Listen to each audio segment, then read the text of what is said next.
معزز سامعین و ناظرین، السلام علیکم ورحمۃ اللہ تعالی وبرکاتہ۔ الحمدللہ رب العالمین، والصلاة والسلام علی سید المرسلین وعلی آلہ واصحابہ اجمعین، اما بعد فاعوذ باللہ من الشیطان الرجیم، بسم اللہ الرحمن الرحیم۔ اهدنا الصراط المستقیم صراط الذین انعمت علیہم غیر المغضوب علیہم ولا الضالین، آمین۔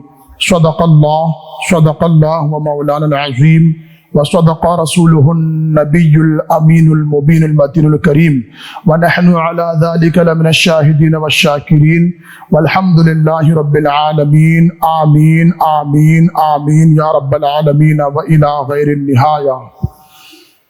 اللہ کی سرتابہ قدم شان ہے یہ، انسان نہیں انسان وہ انسان ہے یہ، قرآن تو ایمان بتاتا ہے انہیں، ایمان یہ کہتا ہے میری جان ہے یہ، غوث اعظم بملے بے سرو ساما مدد، قبلہ دی مدد کعبہ ایما مدد، خواجہ ہند وہ دربار ہے اعلیٰ تیرا، کبھی محروم نہیں مانگنے والا تیرا۔ سبحان اللہ، ماشاء اللہ۔ سید مہدی میاں صاحب قبلہ مدد اللہ نورانی، ان کے سرپرستی میں یہ پروگرام چل رہے ہیں۔ علماء کرام اپنے اپنے انداز میں خواجہ غریب نواز رضی اللہ تعالی عنہ کے متعلق کچھ آپ کے سامنے پیش کر رہے ہیں، اور مفتی نور العین صاحب قبلہ مدد اللہ نورانی، ماشاء اللہ انہوں نے بھی بڑی کاوشیں بڑی محنتیں کی اس معاملے میں، اللہ تعالیٰ ان کی کاوشوں کو قبول فرمائے۔ حضرت خواجہ غریب نواز رضی اللہ تعالی عنہ سنجر کی سرزمین پر پیدا ہوئے، دنیا میں تشریف لائے۔ آپ کے بچپن ہی میں آپ کے چہرے پر ولایت کے کچھ آثار نمودار ہوتے تھے۔ الحمدللہ جیسے آپ کے والد محترم کا وصال ہو جاتا ہے تو آپ کی عمر شریف اس وقت تقریباً 14 سال تھی، 14 برس کی عمر تھی آپ کی۔ اس کے بعد میں پھر حضرت خواجہ غریب نواز رضی اللہ تعالی عنہ تقریباً والد صاحب کے باغ میں ہی رہا کرتے تھے۔ آپ نے اس واقعے کو بارہا بزرگوں سے سنا ہے، علماء کرام سے سنا ہے۔ تو اللہ والے جب جہاں کہیں بھی رہتے ہیں وہ قوم کو فائدہ پہنچاتے ہی رہتے ہیں۔ خواجہ غریب نواز رضی اللہ تعالی عنہ سب سے پہلے علم دین حاصل کرتے ہیں۔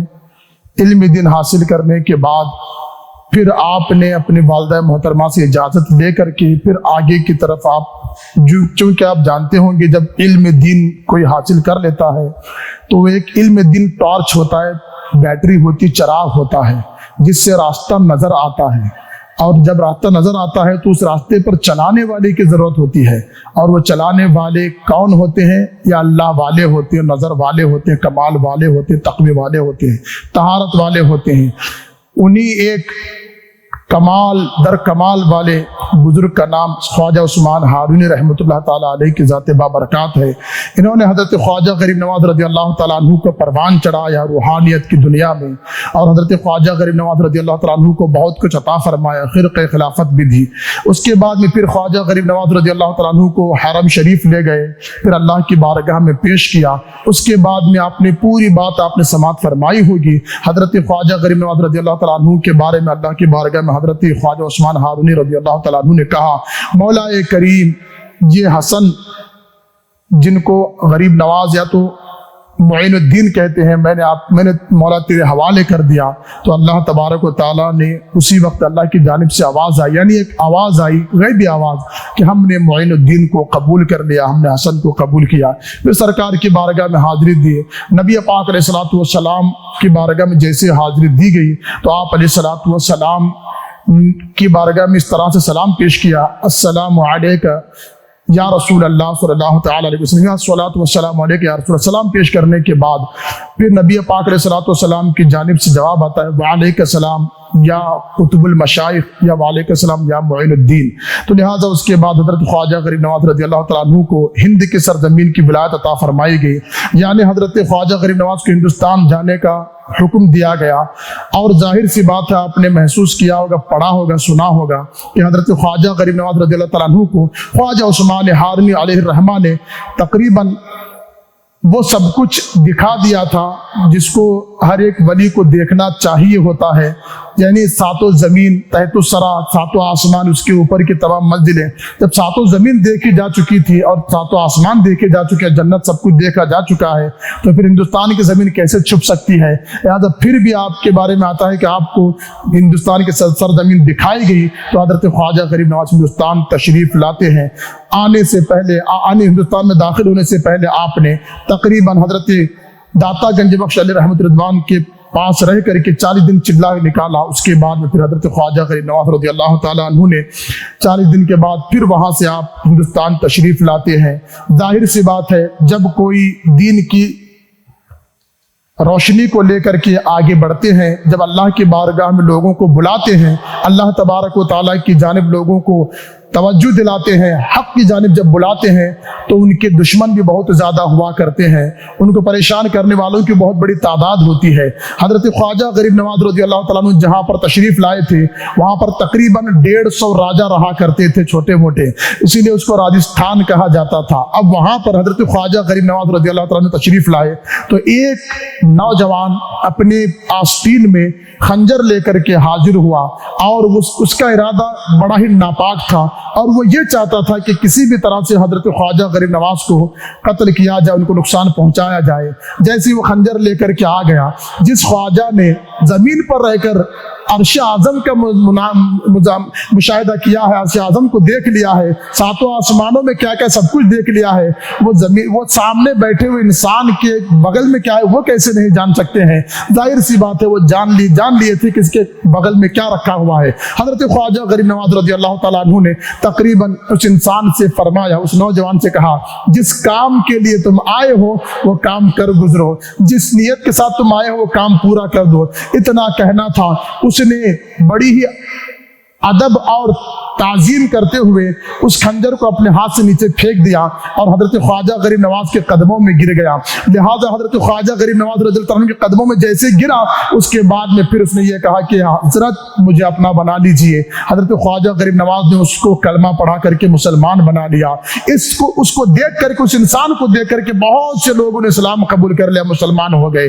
لہٰذا حضرت خواجہ غریب نواز کے چہرے میں ہی ایسی نورانیت تھی، ایسی روحانیت تھی کہ جو دیکھتا ہی رہ جاتا، جو دیکھتا وہ آپ کا ہو جاتا۔ حضرت خواجہ غریب نواز رضی اللہ تعالیٰ عنہ نے تقریباً وہاں ہندوستان کی سرزمین پر، یعنی اجمیر شریف کی سرزمین پر آپ نے بہت کچھ کرامتوں کا اپنے ظہور فرمایا ہے۔ کرامتیں جب وقت ہوتا ہے تب وہ ظاہر ہوتی ہیں۔ حضرات محترم، میں نے خطبے کے بعد جو آیت تلاوت کی تھی، آپ نے اس آیت کے متعلق بارہا آپ نے نمازوں میں پڑھا ہوگا، اس کے بارے میں سنا بھی ہوگا۔ اہدنا الصراط المستقیم، اے اللہ ہمیں سیدھے راستے پر چلا۔ سیدھا راستہ کس کا ہو سکتا ہے؟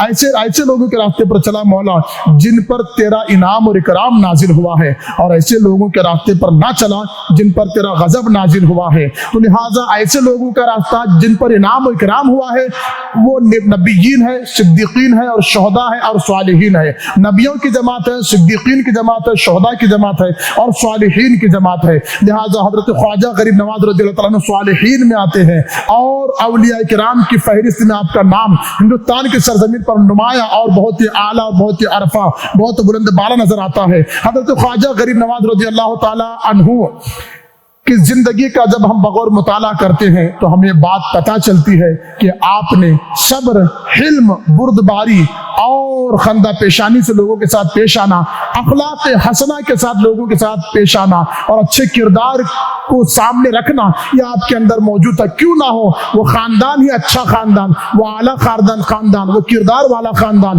جن کے در سے، جن کے گھر سے دنیا پلتی ہے، جن کے در سے دنیا